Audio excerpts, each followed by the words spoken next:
ಬೆಳಕಿನ ಕಿರಣವನ್ನು ಬಗ್ಗಿಸಿ.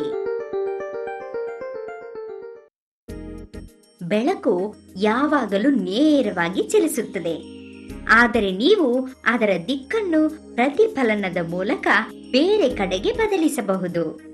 ಇಲ್ಲಿ ನಾವು ನೀರಿನ ಪ್ರತಿಫಲನದ ಗುಣಗಳನ್ನು ಉಪಯೋಗಿಸಿಕೊಂಡು ಬೆಳಕಿನ ಕಿರಣದ ದಿಕ್ಕನ್ನು ಬಗ್ಗಿಸಲಿದ್ದೇವೆ. ನಿಮಗೆ ಬೇಕಾಗುವುದು ಪಾರದರ್ಶಕ ಪ್ಲಾಸ್ಟಿಕ್ ಬಾಟಲ್,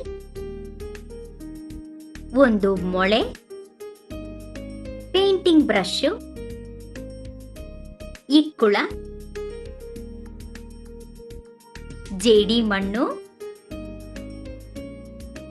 ಕಪ್ಪು ಅಕ್ರೇಲಿಕ್ ಪೇಂಟ್, ಟಾರ್ಚ್, ನೀರಿನ ಜಗ್ಗು, ಸ್ಟ್ರಾ,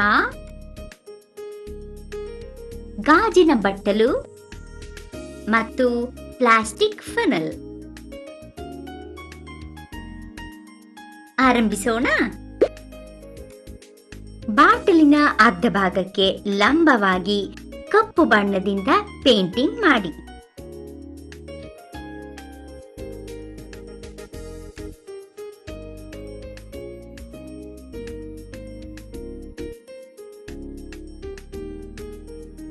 ಮೊಳೆಯನ್ನು ಕಾಯಿಸಿ ಮತ್ತು ಇಕ್ಕುಳದ ಸಹಾಯದಿಂದ ಬಾಟಲಿನ ಕಪ್ಪು ಭಾಗದ ತಳದಲ್ಲಿ 6 ಸೆಂಟಿಮೀಟರ್ಗಳಷ್ಟು ವೃತ್ತಾಕಾರದಲ್ಲಿ ರಂಧ್ರವನ್ನು ಕೊರೆಯಿರಿ.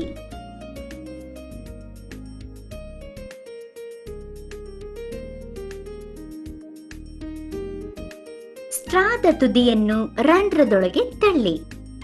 ಸೋರುವಿಕೆಯನ್ನು ತಪ್ಪಿಸುವ ಸಲುವಾಗಿ ರಂಧ್ರದ ಸುತ್ತ ಸ್ವಲ್ಪ ಜೇಡಿ ಮಣ್ಣನ್ನು ಹಾಕಿ.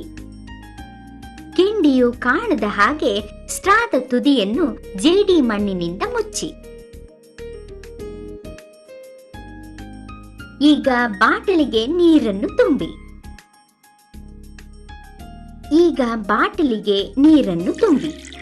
ಅದನ್ನು ಎತ್ತರವಾದ ಸ್ಥಳದಲ್ಲಿ ಇಡಿ ಮತ್ತು ಗಾಜಿನ ಬಟ್ಟಲನ್ನು ಸ್ಟ್ರಾದ ಕೆಳಭಾಗದ ಜಾಗದಲ್ಲಿ ಇರಿಸಿ.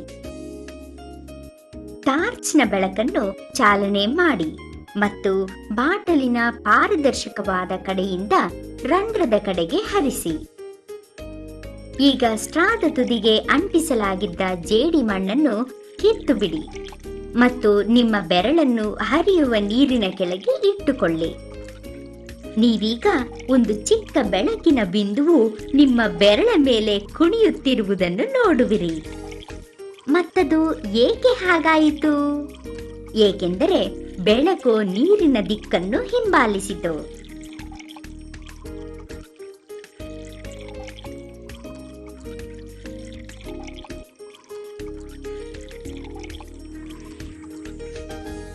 ಎಲ್ಲವನ್ನು ಬಗ್ಗಿಸುವುದು ಎಷ್ಟು ಸುಲಭ?